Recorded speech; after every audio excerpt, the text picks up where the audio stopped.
We're back for episode 12 of the Off Air podcast with Slater and Marjo. And the guest today is very near and dear to my heart. One of my best friends in the whole wide world, Dana Connor, who is a licensed social worker. And we get into her somatic therapy practices. We get into Slater's fascination of her living in the woods. Yes, she lived in the woods for 3 years. We're going to get into that. We're going to get into why she sought to be a licensed therapist. Her move from Western Mass to Colorado. Yeah. Why she prefers to treat women over men. Yeah. And her love for the patriarchy. Lots of good conversation. To put it lightly, yeah. Lots of good conversation. Listening on YouTube, give us a like, subscribe to the channel, help it grow. This is the Off Air Podcast, episode 12. I'm excited, but also nervous because our guest this episode is one of my oldest and dearest friends. We've been best friends for 20 years now, probably. Math. Yeah, I don't know. Well, long time, well, couple when you decades. moved, so Dana and I worked together, but she was, when I started at the restaurant we were waiting tables at, Dana was living in Florida, and then she had moved back to Massachusetts. Yeah. And so you were 21 basically when you moved back. When I moved back, it was 2 months before my 21st birthday. So yeah, and I immediately got a DUI. Yes, yes, In the big yellow Jeep. Not the only one either. No. I actually 2 months into moving to Colorado in 2012 got my second DUI 2 months into living in Colorado. How was that experience? Getting a DUI. Yeah. I wasn't completely present because I was like blasted. Like I think I blew a .17 for my first one. I was like really, really drunk. But my second one was a .081. Oh no. Yeah. But they're crazy strict about it in Colorado. Yeah. Specifically where you were living at that time too, right? Yeah. Yeah. And moving to a new state was like, I mean, when we were living in Pittsfield, it was every day, drinking, partying, whatever. And then like having to be sober in a completely new state. I was like, what? Because after you got the DUI, you had to not God I got it, drink though. anymore. Yeah. Correct. Yeah. I had to be on like testing or whatever, but Who mandated that? like the court. They said you couldn't drink anymore? Yeah. You had to be on testing, random drug testing and alcohol testing every day. I would have to call a number, and then if my number got picked, then I would have to go in for a random drug test, And alcohol and test. like blow a. It was an EKG. It was a piss test. Okay, there you go. And they would detect up to 72 hours of alcohol consumption. So like you could never drink ever. Just because you got 2 DUIs? That was my second one. one. Was in Yeah, Massachusetts, and the second one was in Colorado. Yeah. Yeah. Listen, the place that they lived, like they did not. I mean, they were looking for it. They were very, very strict about it, right? And that actually, in, it was like, a the Boulder. DWAI. So it was like, like it got knocked down, and I still had that kind of treatment. Yeah. But it was a blessing, honestly, because I needed to be sober. Like I needed to like have like a different outlook on life. Yeah. What was driving you to drink?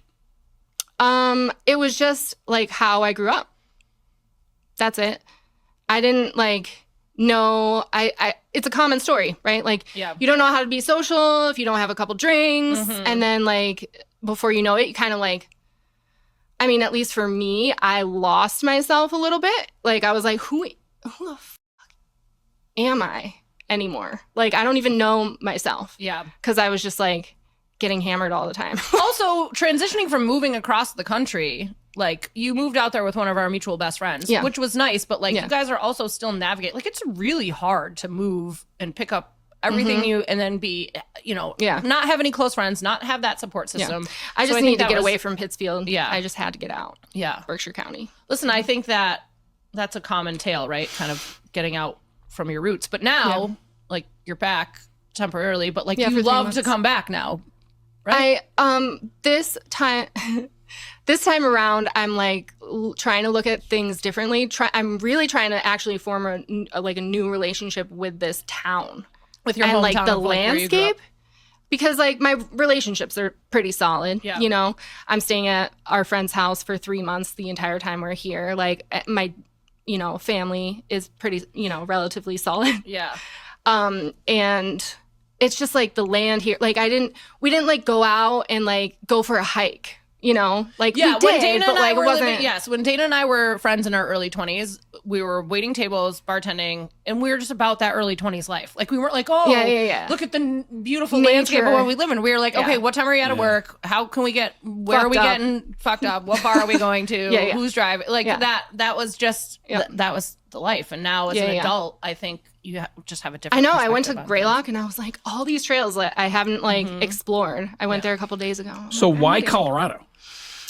Because I love to ski, and the mountains were just like, it was the mountains. And I don't know why necessarily. I just wanted to go to the Rocky Mountains, and then just like chose Colorado. And I mean, it's also sunny 300 days a year there. It's beautiful. I had no idea. Like I had never visited like Denver, Boulder. That's where I moved first. I don't live there anymore, but yeah, just to like ski and just to leave. And then you kind of went on like a journey, like another chapter of your life after you moved to Colorado, right?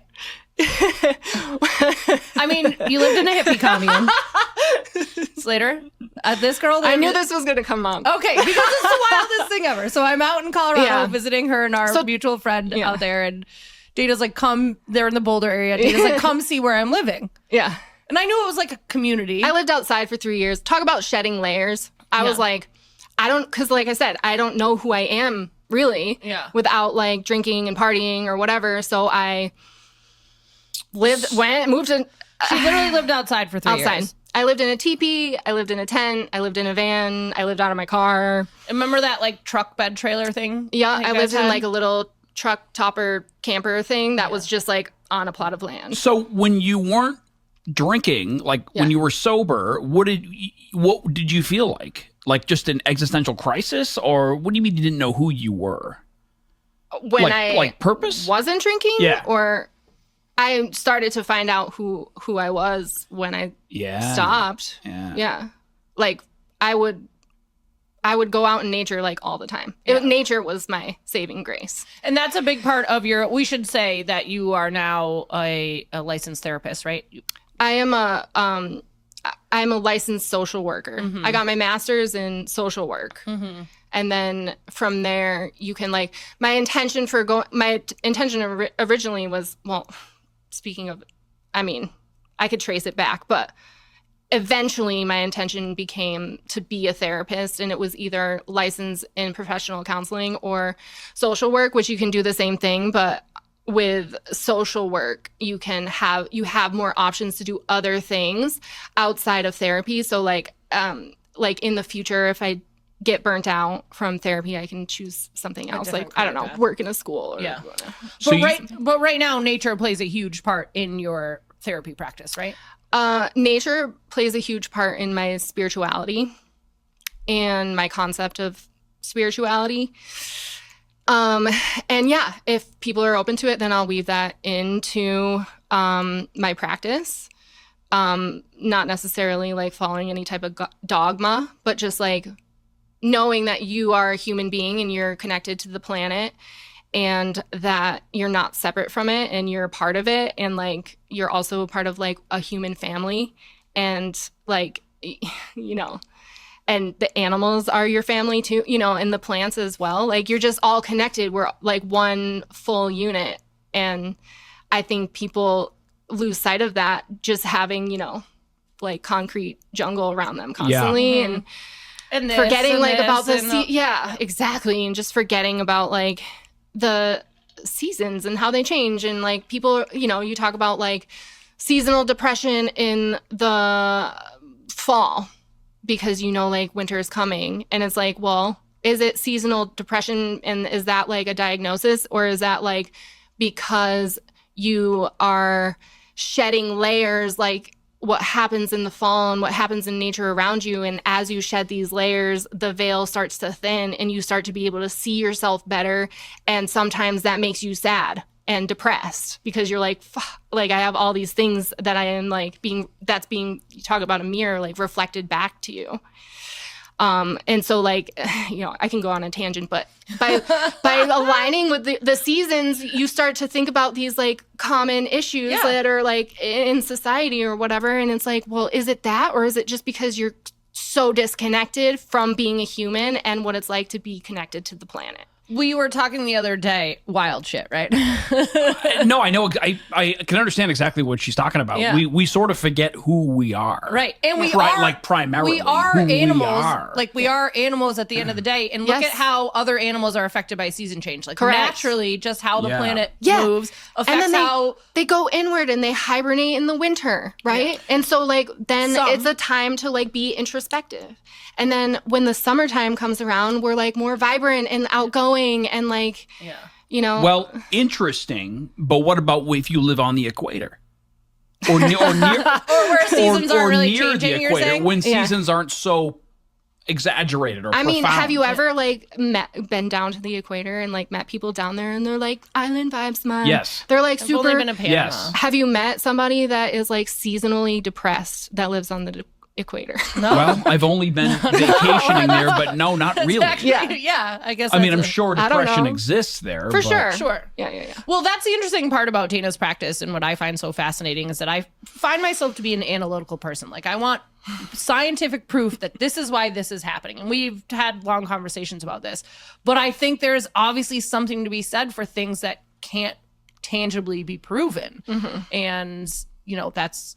I mean, there's so many things that couldn't tangibly be proven, you couldn't tangibly prove in the past that like people with science have been able to prove now. And it's like, and then like people that intuitively knew that to be true were like shunned or whatever. And now there's proof and, you know, like, and now all of a sudden it's facts and everybody like can get on board with it. Yeah. But it's like, why can't your intuition and just your general feeling of like, that doesn't feel right. I feel like this is true. Like, how come we disregard that? Like, Right. how come we don't? And that's another part Like of my you're- practice too, is like connecting people to their intuition and that deep inner knowing that like things that you feel are actually true. And like, you don't always have to, and that's like the patriarchy. You don't always have to have like proof.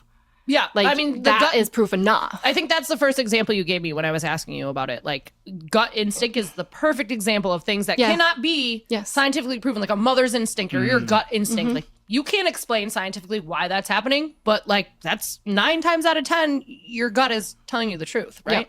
Yeah. So when you were living outside for 3 years, what did you learn about yourself? Dude, And I don't think that that's odd. I think that you were yearning. no, you weren't there. It was, no. So it was odd? It just, we're Neither two would- best friends. We're polar opposites in Yes. like all aspects. Well, knowing you and learning to know Dana, Yeah. I can see that Yeah. already. So, Yeah. I mean, but also, Like, you would but never also do that. she also had, no, but also Dana seemed to She have brings us- a hair straightener. Like, she won't Yeah. go camping. I mean, listen, She takes a plane to Maine. I've- She's I took a plane to Maine one time.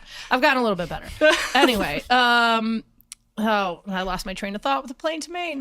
You seemed Yeah. very, although it was a completely foreign concept to me, you seemed at peace, or you seemed like you were doing what you wanted to be doing. I don't know. And I think now, seeing where Yeah. you are at in life now, that shaped kind of what you're doing now. Yes. Yeah. I mean, at that point in my life, living outside for 3 years or whatever in community, I was shedding a lot of layers of like, like conditioning of like societal influence, Yes. familial influence, friends, Sure. relationships, all of the ways in which I perceived how I related to certain aspects, very important aspects of my life, started to, the shit that didn't align anymore started to fall away. And like,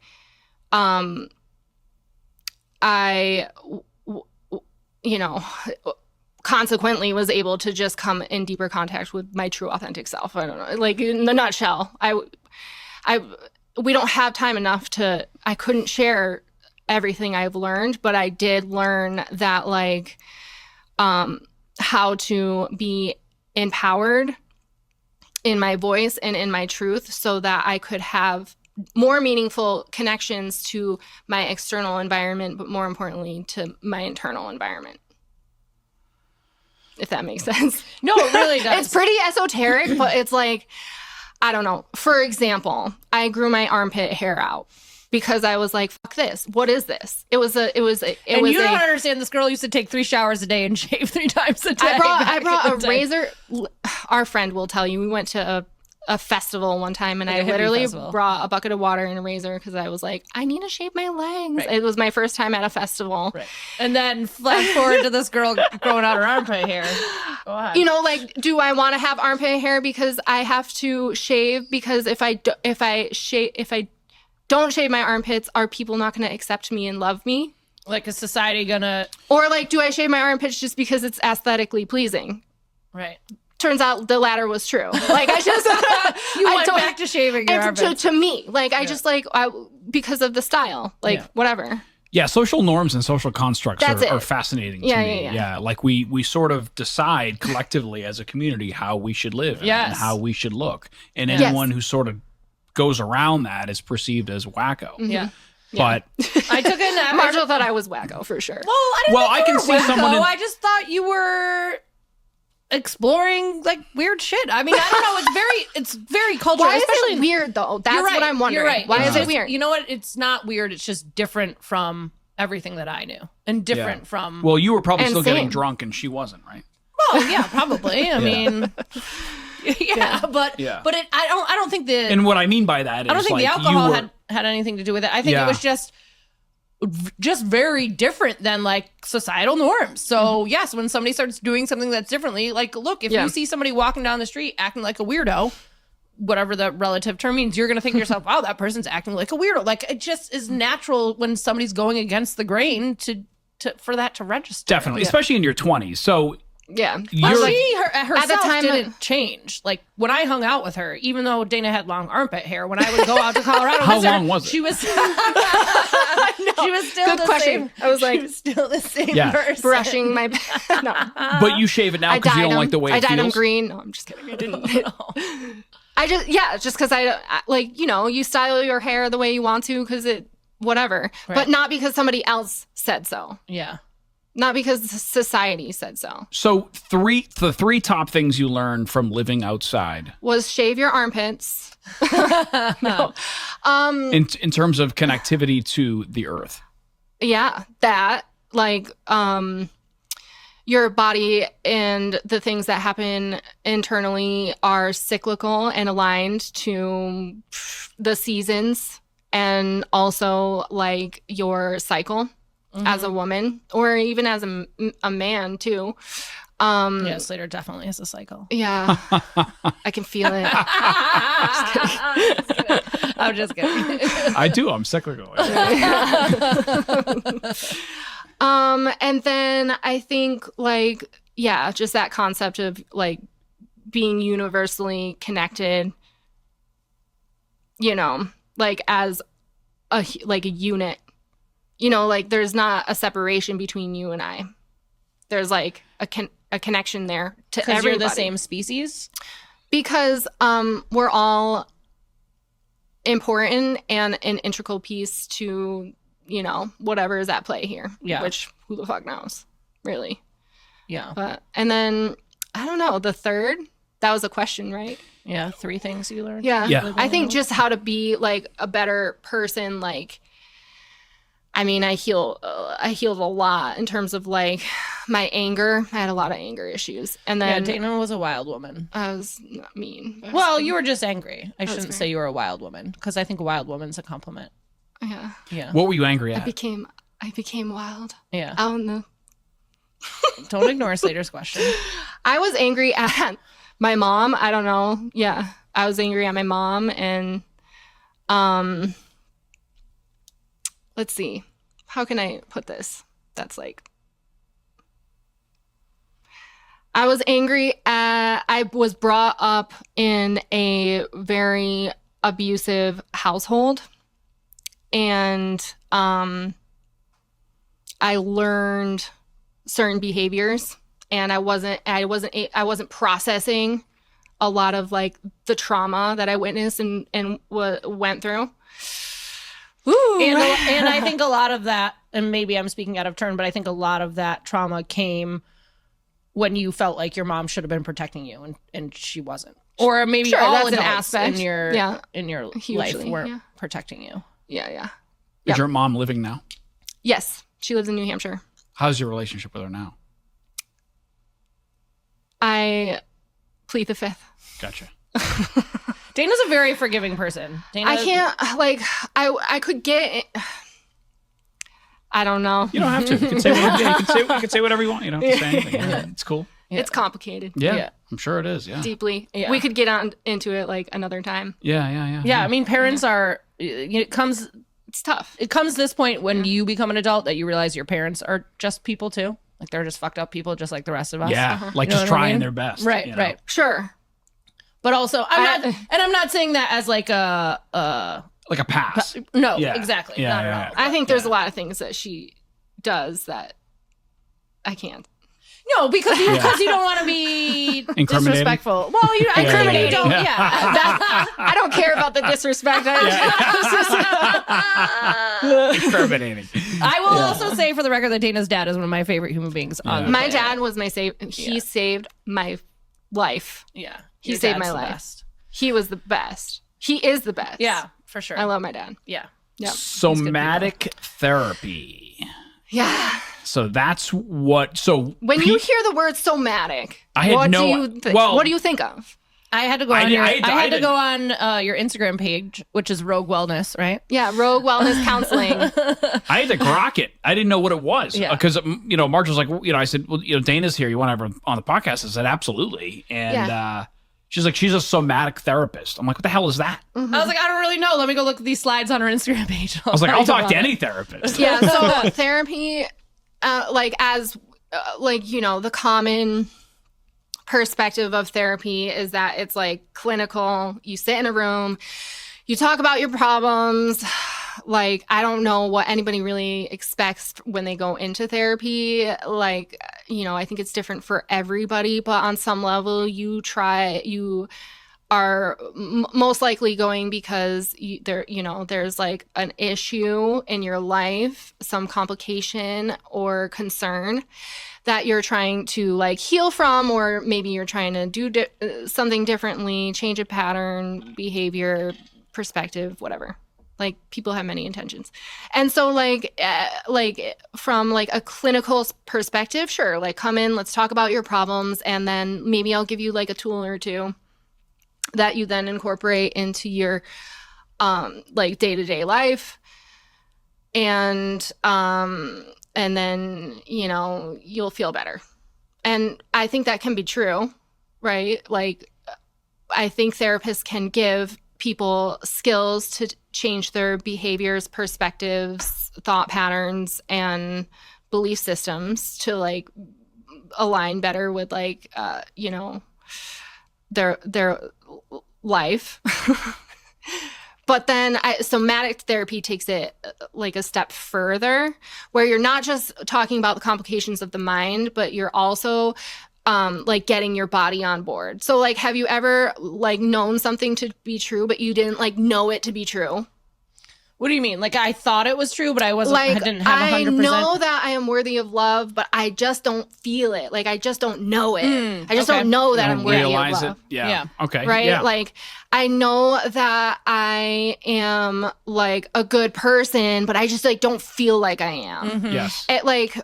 So essentially, you use somatic therapy you use talk therapy like as a narrative, and as a way to have access to then the emotion that inevitably rises when you talk about the thing. And then when that emotion rises, you drop the narrative and you go into the body and you explore what's happening in the body so that you can complete a missed experience from your past or whatever, and allow your body to fully process it so you don't have to carry it anymore, and thus you will not continue to believe that you're unlovable, right? So, like, does that make sense? No, it does make sense, but it also seems like a journey to get there, right? It seems like a lot to get there. I mean, I think maybe you're making it a little bit, it doesn't have to be. It can be. It can be like, okay, so somebody dies, you experience sadness and grief, and then you cry. That's a somatic experience. Because it's your body's just natural reaction to cry. Yeah. It's like you're experiencing grief. You're sad, you cry. And then if you hold back the tears, then you're going to fucking carry that with you for the rest of your life unless you cry those tears. How does one hold back tears? They just force themselves not to cry? I can tell you how. Or they I can tell you. Or they just bury it, for lack of a better word, or you put it in a box, you close the box, you put it in the closet, you close the door, you lock it. Like crying is involuntary sometimes. Marjo knows the process. You just put it on the shelf in your basement. Well, it is involuntary, that first emotion, but then the second you feel that emotion, you're like, nope, like lock it up, like nope, like I don't know. Again, I'm just because society's like, no, you shouldn't cry. Yeah. Well, especially if you're a guy, it makes people uncomfortable when you are. Yes, exactly. Yeah. Like my girlfriend Jackie hates the fact that I don't cry, and being on you cry like commercials, don't you? Well, I used to.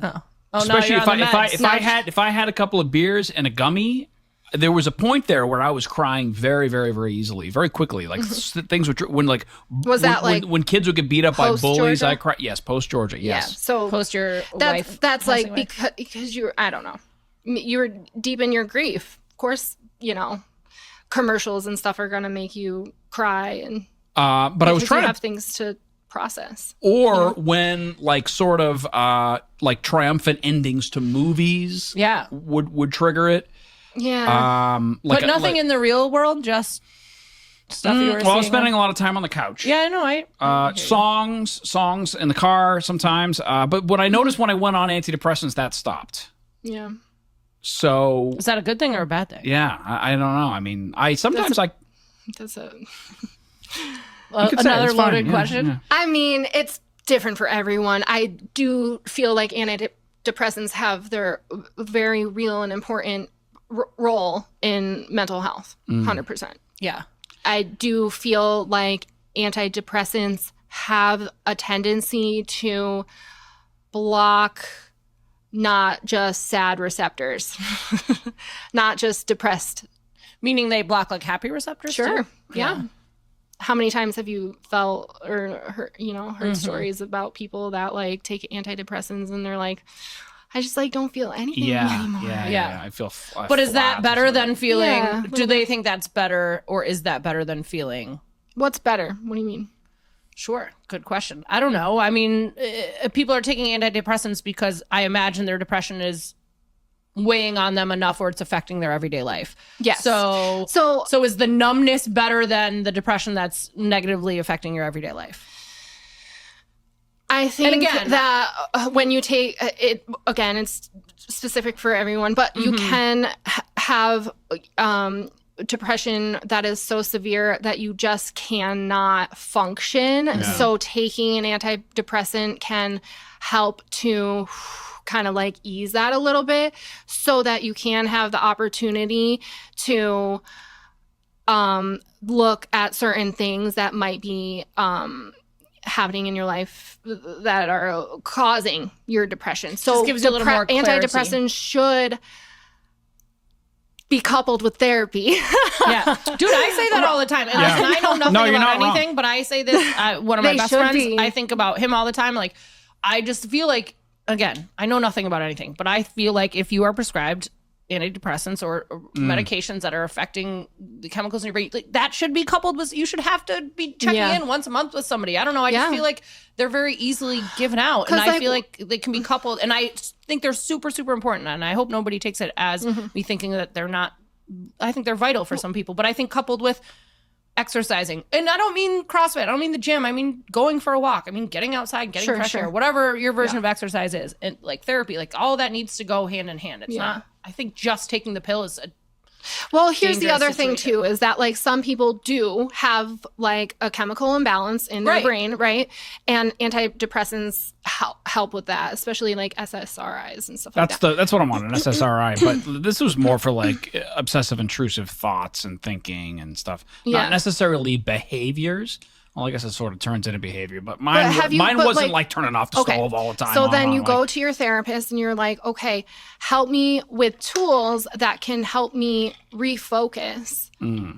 So that like, because you're paying attention to these intrusive thoughts and they come up and it's hard not to, right? But like a therapist can really help you to refocus so that you're like paying attention to something else. Like, I feel like I'm caught in between how to survive in society and be successful and make money and be where you were in terms of like being one and connected with nature and being part of the universe. Because the word I'm looking for is cosmic consciousness. Yeah. You familiar? Sure. Obviously. Yeah. Like where you suddenly people like Jim Carrey have experienced this, Yes. where it's like an awakening of sorts. Yeah. Yes. Where they suddenly realize that they are everything. Yeah. Like this is connected to me. That's connected to you. That's connected. Yes. Like I'm connected to a star. Like I am the star. Yeah. Billions of light Now years. you're speaking Dana's language. Yes. No, I'm fascinated by this. Yeah. But you've also found that through religion a little bit too, which is very interesting. And then that comes into play too. Some people think Jesus found cosmic consciousness. Okay. So, and he was sort of describing back then what, but the point is, I don't know how to live in the world. Yeah. Like I got to get up and I got to go to work every day and I do a radio show and you need a spiritual practice. You need what does that mean? Like how do you separate the two? Like I want to have a successful podcast and I want to upload things on Instagram and get followers and change people's lives through conversation. You know what I mean? Yeah. But how do you wait? What did you say before? I don't know. Oh. Like how do you sort of like, okay, now it's time to go back spiritual to being practice. A human again. Yeah, you said what does that mean? What does find a spiritual practice mean?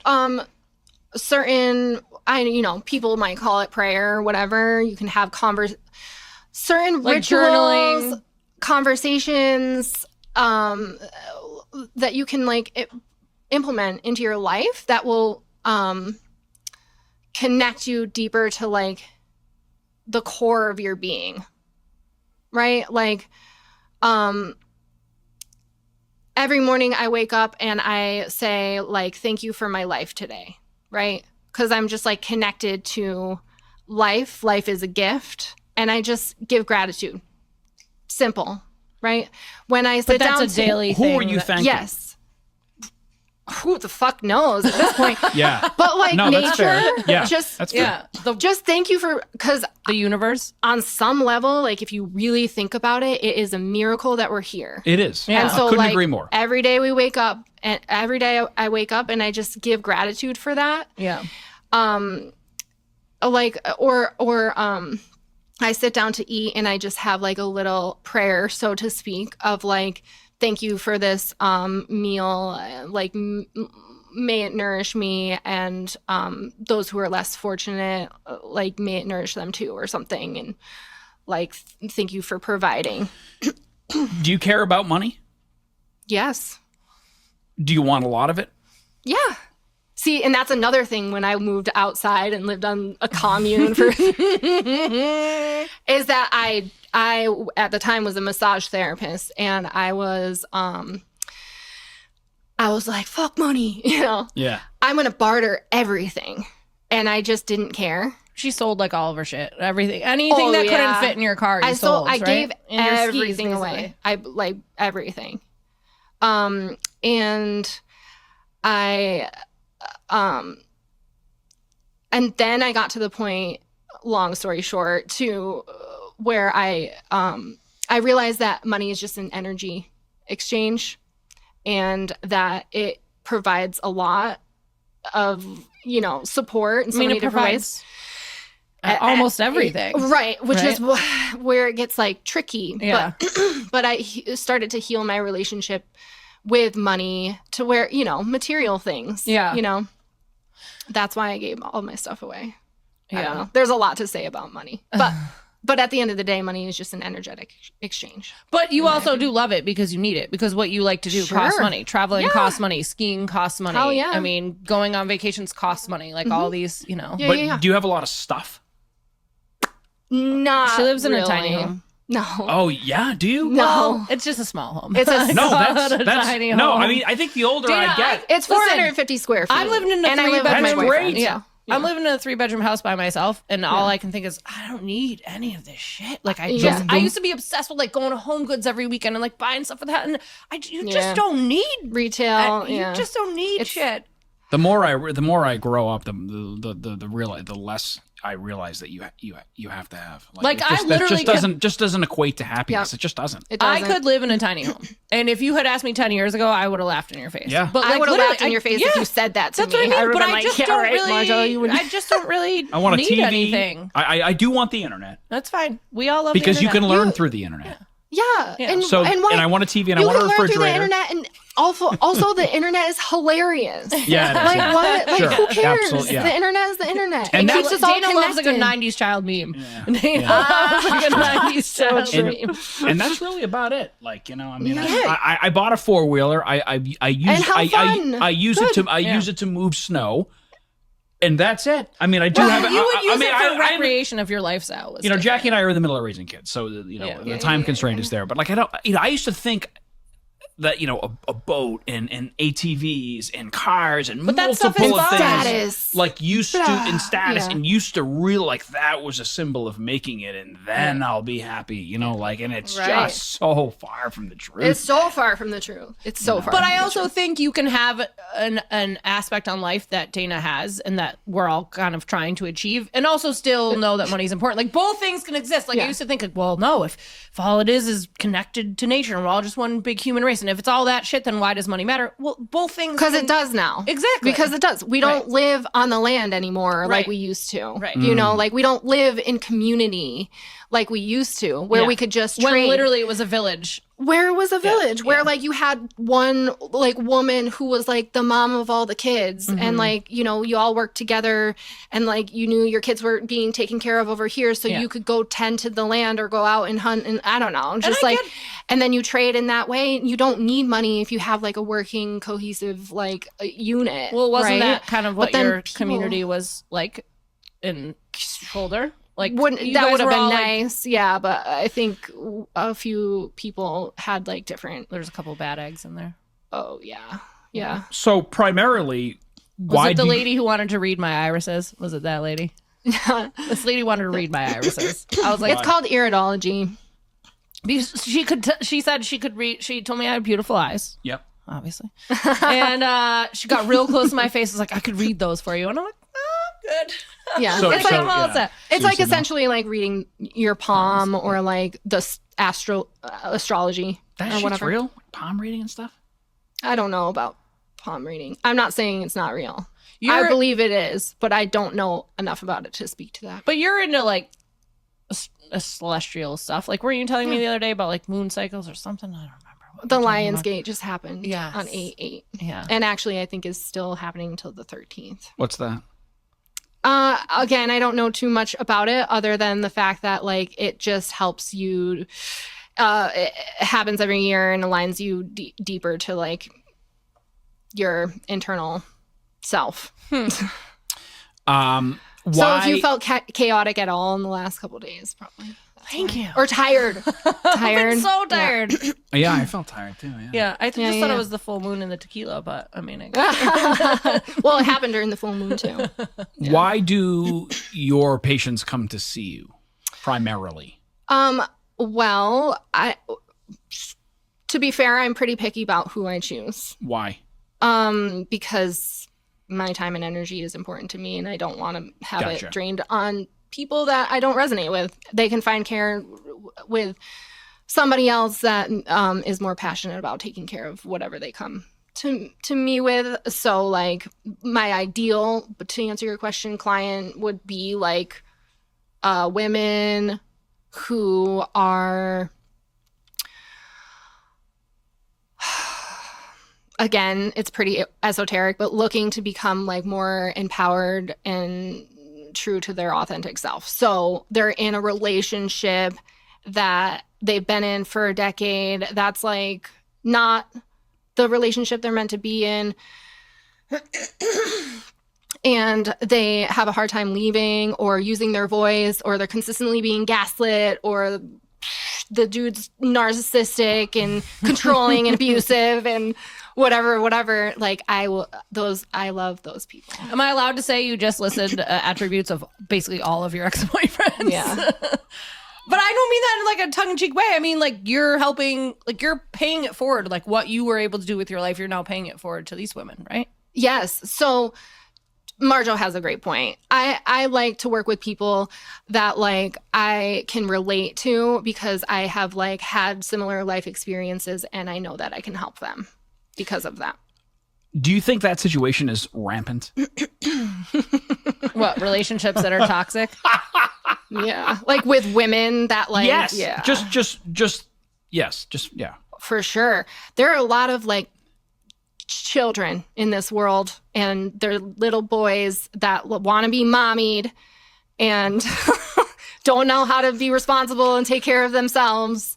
And women are having to play both masculine and feminine roles in the relationship, and they do it because they feel like they've been abandoned in the past. I don't know. There's so many reasons. We could pick it apart for freaking days, but I do think it's a very common thing in relationships nowadays, and maybe even for the woman has to play both roles in the relationship, even with no children. You mean like sort of coddle the male like, partner? Yeah, like yes, like both. You know, you think of like the masculine, not like man and men, the role of a man and the role of a woman necessarily, but the masculine and feminine roles. Yes. Like the masculine role would be to do and to like be more like external and like provide and build and like hunt. Yep. And get, you know. And then provide safety, provide sustenance, provide safety those, and structure and like discipline. Like in the feminine role, tunes into more like creativity, nurturing. Yeah, like making the house a home, sort of thing. And I think then like women are really like are yearning to like fall into that like femininity and that flow, and they are unable to because men are not standing up and like playing the role that they're meant to play. Or there's not a masculine party that's like standing up to do that, right? And so then the woman is now playing both roles, sort of thing. And it can happen in gay relationships too. I'm not trying to exclude anybody at all. I'm just saying, the masculine and feminine roles oftentimes, you know. So you found yourself in that situation with relationships in the past? Because these are the people you want to help. These are the women you want to help. Yes. I found myself to have a very disempowered voice, and I felt like I needed to be in First of all, I learned to be in abusive relationships because that was what was exemplified for me. Yep. And then I found myself in those relationships, even though I promised myself I wouldn't. Yep. Because I was just attracted to that. Like I thought that was what it was. Yeah. Yep. And then I was very manipulated into believing that I like couldn't live without this person, or that they were like so perfect and like they were my person and my forever one. And once I believed that, then they could like get away with this is fascinating to me because we always say, well, how come she didn't leave? Because it's not like that from the beginning. Yes, because it's even the love smartest and like I can't believe she's with him. Yes, you know, like because like Dana just like always has been such a strong, like even when you were in these relationships, you still came off as very strong, very independent, very like I don't fucking need anyone, even though you were kind of a serial monogamist at that point. You know what I mean? So I think, women try to take on that, like, I don't know, that like tough guy role to a certain, I don't know. It's just interesting. Yeah. Why do guys gaslight? Power. But do women, I mean, women can gaslight people too. Women can be narcissists too. Is it just more common in men? Narcissism is more common in men, yeah. Narcissistic personality disorder. Because men just historically have had more power in society? Like, why? Maybe. Yeah. Yeah. Like Jackie accused me of good. like gaslighting one time, and I was like, oh my God. What is gaslighting? Go ahead. I didn't even know the word existed until I saw it on CNN when they were talking about Durango. Yeah. But and then honestly, it said like, I remember the ticker said gaslighter in chief. And I was like, the hell's gaslighting? I had to look it up. It's like, and then the original definition was, or the way I understood it after that was you sort of make the other person feel like they're the problem, like they're crazy. Like, I'm not crazy, you're crazy. Yeah, like, yeah, that's gaslighting. Calm down. It's not a big deal. Yeah. You're taking it too seriously. Let's say like, somebody anybody in partnership, typically a woman, finds a condom in the trash. Yes. Dirty condom, and they don't use condoms. What's this condom doing in the trash? Yeah. How you're crazy to think that I would ever cheat on you, and then blah blah blah blah blah, and then and like, how dare, whatever they say, because it's pretty like can be very tactful. It's kind of scary. That's why it's abuse, is because they're like so good at mind games that like then you're like, wait, how all of a sudden am I the problem? How come this is on me? How come I'm in like and the then one you really start to believe that then you're you the start problem. to believe. You really start to believe maybe Yeah. I am being crazy. Maybe I am. Yes. Maybe something else. Maybe somebody had sex in our bed late at night last night, and I didn't know. Like, You start to believe.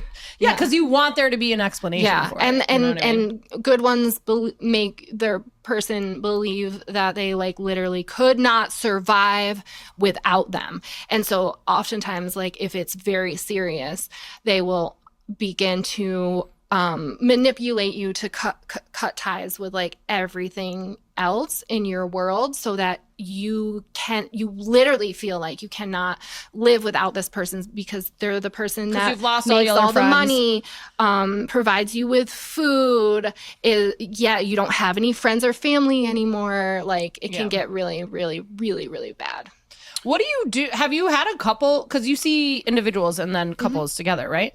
What happens when you meet with a couple who you're like, wow, this is so blatantly toxic, and there's gaslighting here, and there's like what? Like, how do you handle that? You ethically can't like give couples therapy to abusive relationships. You just can't. It's too dangerous. So you just say, I don't think you guys. I can take you on as an individual. Like I would say to her or him. Yeah. Like could take you on as an individual, but because what will happen is the person like doing the gaslighting or the abuse of some sort will use all of the therapy lingo to their advantage. They'll like learn and then they like adjust to that, like they'll apply like therapeutic terms in the arguments now. To like almost use it against them to 100%. Yeah. Do you think you're sometimes biased? It's like a dog there. Do you think you're biased in your practice sometimes, like towards women, if you're seeing a heterosexual couple? No. I think that like as a woman, obviously, like, and most of the clients that I have on my on my schedule every week are women. And those are the people that I gravitate right, that's what I mean. The most. But no, I feel like I can really like hold them both and hold them like accountable, each of them, for their stuff. Like I really feel like I can hold them both.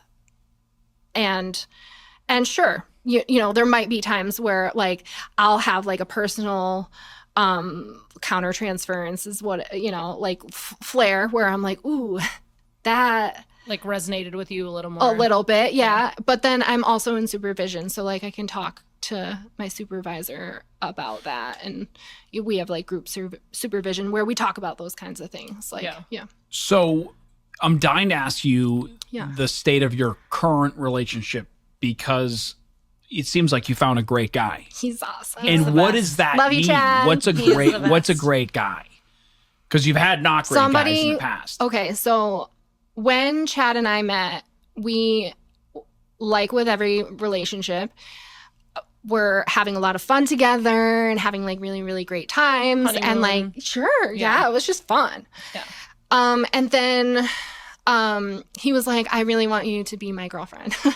And I was like, ha ha ha, no, that will not happen. One, because I was like, we're not compatible in my mind. Mm-hmm. But also because I was like, and I told him this too, I was like, wow. Sure, we've been having a great time. Like, we've known each other not even that long. And of course, we're going to have a good time.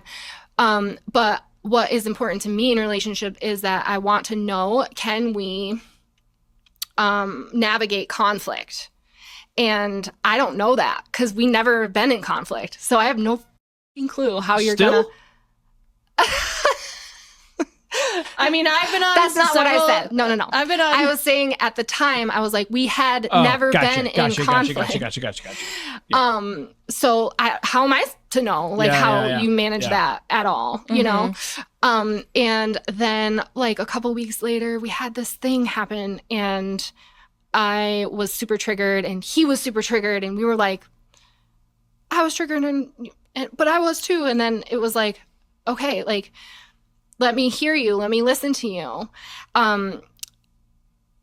Like this thing happened, and what I needed from you was this, and it didn't happen. And next time, this is what I need. Oh, here, I'll just like, we were on the street. We were walking to a restaurant. We passed somebody I knew who happened to be like a dude, and I said what's up to him, and Chad was standing next to me, and I hadn't seen him in a while, so we were like blah blah blah, shooting the shit. And then the person that I saw, or like met on the street, was like, there goes your man. And he was like blocks down the road, just like walking away. And I was like, what the fuck? Why would you just leave me here? Mm-hmm. Like, what? And then he said, and so I was like, why did you leave me just standing there alone? Like, why would you, because like abandonment stuff was flaring. Mm-hmm. And he was like, well, I just think it's rude. Like, you met this person, you didn't even introduce me. What am I going to just stand there awkwardly? And like, no. So I'm just going to walk away. Yeah. Because you didn't like introduce me to this person. So now he's feeling dejected. You're feeling abandoned. Yeah. He's feeling like, well, I don't know. Yeah. I'm not important enough for this person to introduce me to her friends or something like that. And then I was like, oh, I can see that. And then he saw my side. And then we both took accountability for our own stuff. In the future, I will, every time that I meet a friend, be sure to and it changed my whole way I interact in that kind of scenario, not just with him, but with other people. Like if I was hanging out with you guys and a friend came up, I wouldn't just be like, blah, blah, blah. I would introduce you immediately, because that's just huge. What I do now after that. Mm-hmm. And so we both took accountability for our own stuff, and we didn't sit there pointing the finger and blame.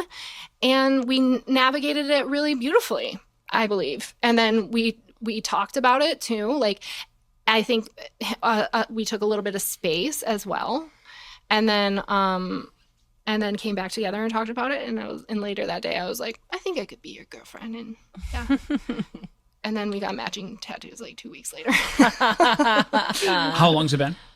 6 years. Oh wow, great. Yeah.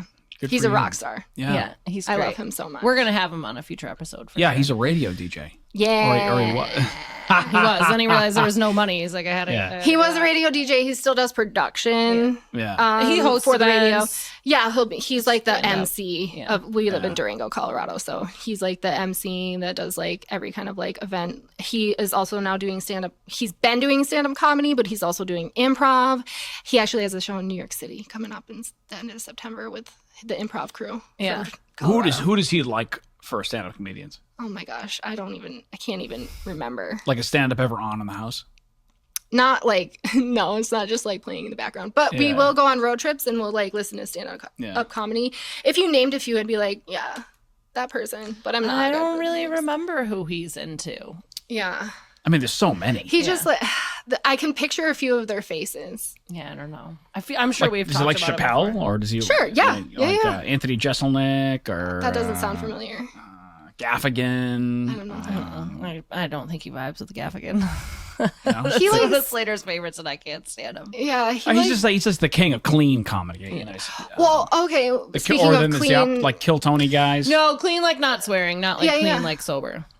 Yeah. No. That's what I mean too. okay. Speaking of clean comedy, what's his name? Nate Bargatze. Yes. Oh, Yeah. yeah. Yeah. we discovered him together actually, and he's funny.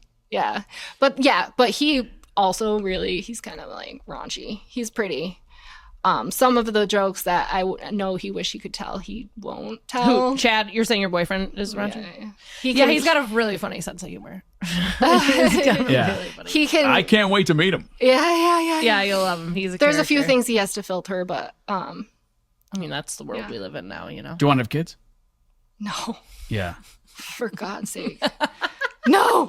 Because God no. Because He what? would probably, if I said yes, he said your body, your business, you know, Yeah. which I think all men should say that. Yeah. Well, also, but I mean, just because the guys don't have a uterus doesn't mean they don't want to be a parent. Right. I Your mean, body, they your should business, find but I it- also want to be a dad. So Right. later. So, I yeah, don't if it's know. not the relationship for you, you know what I mean? Yeah. Why don't you want to have kids? I just don't want, I want to have freedom. Gotcha. Mostly. I value my time. Stop her if you've heard this before.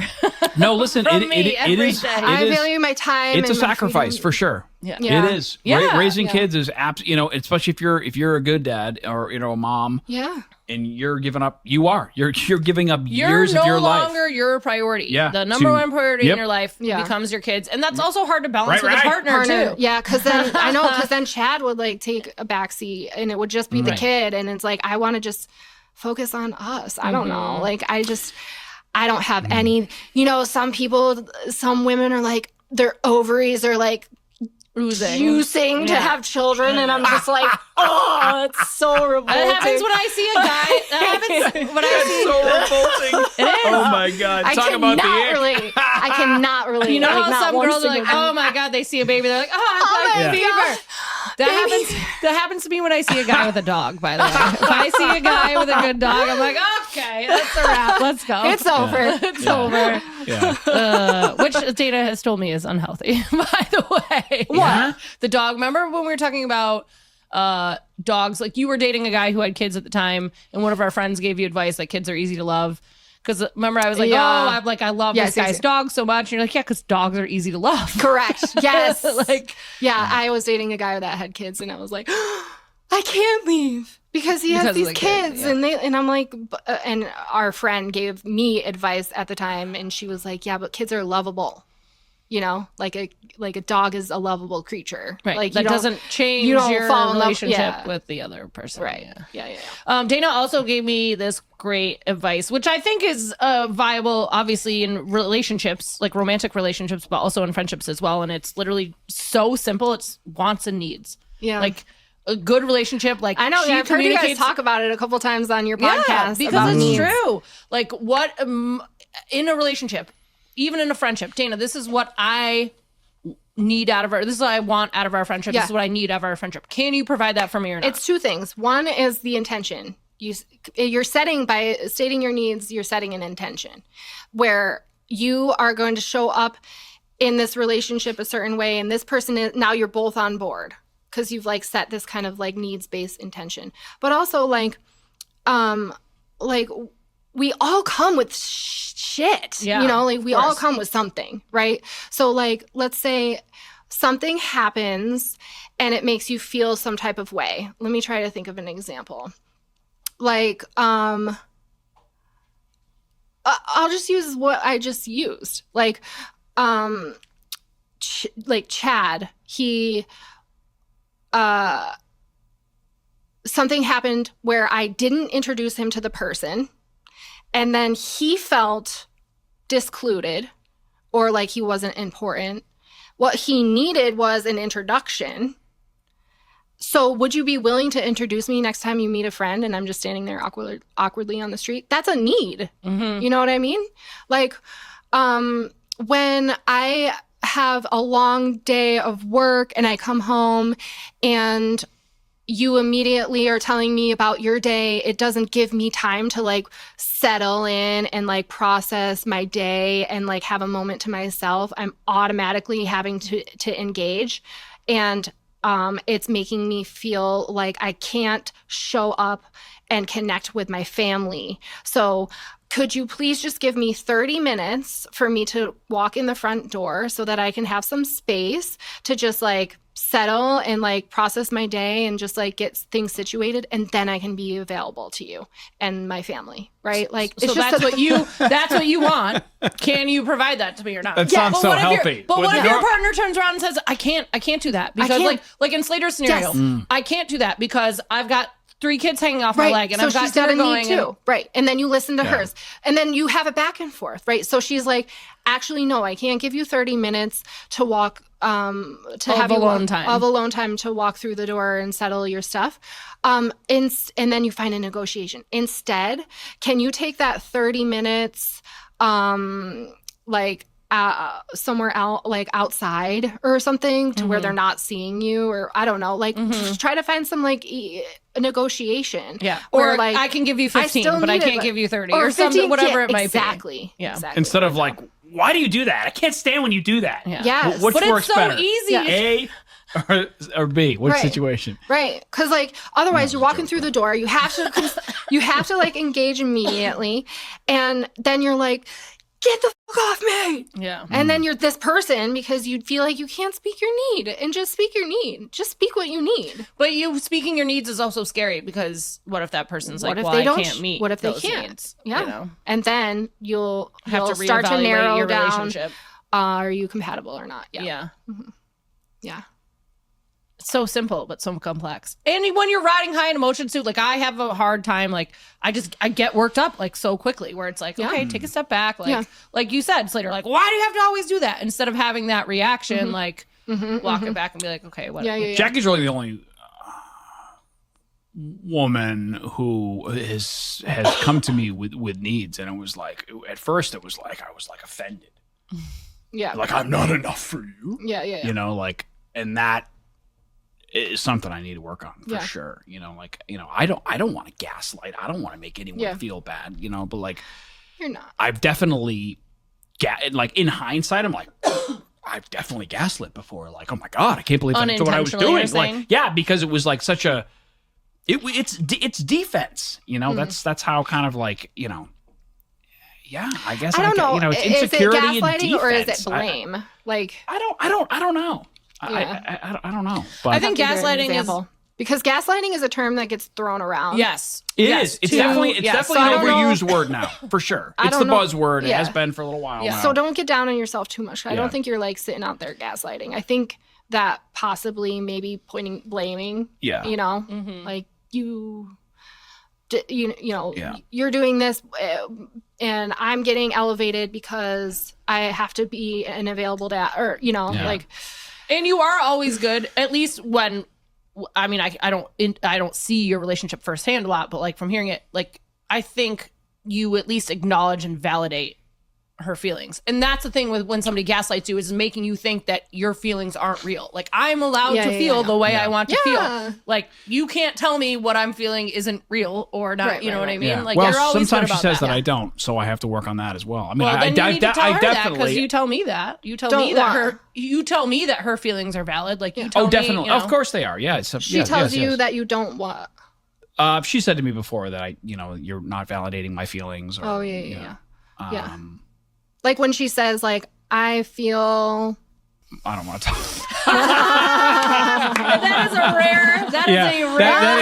That is normally me being like, you know what? I don't want to talk about this. When she says, like, I don't want the dishes to be left out overnight. Like, I think that's nonsense. I don't care about that. But that's the way she feels. Yes. Yeah. So that's like a validity issue. Yeah. Right. Yeah. Everyone's entitled to feel the way they feel, even if your partner can't understand why you feel the way you feel. Right. Like an acknowledgement of those feelings, I think is just. And I've like learned, it's important to me that there's a clean sink in the morning, and I have all of the accoutrements that I need to make. Like just validate that. Yes. Yeah.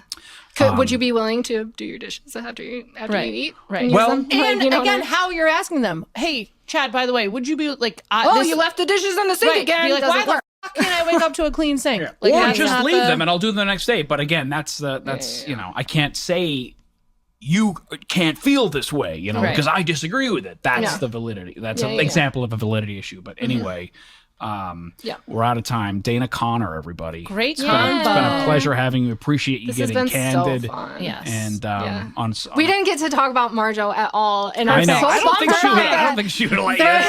I have so many stories about her. Well, we can. Well, you can come back again. Okay. Send me a signal, encrypted message. Do I have shit in my teeth? No, you have nice teeth. Thank you. I take pride in my teeth. Yeah, but you can tell. I think I need to, get teeth whitener. They're getting a little. They're very straight and they look strong. Yeah, you like my strong teeth. I smoked cigs for a long time, and she's Irish too. Well, Connor, yeah. I know, but I'm saying, don't Irish people normally have bad teeth?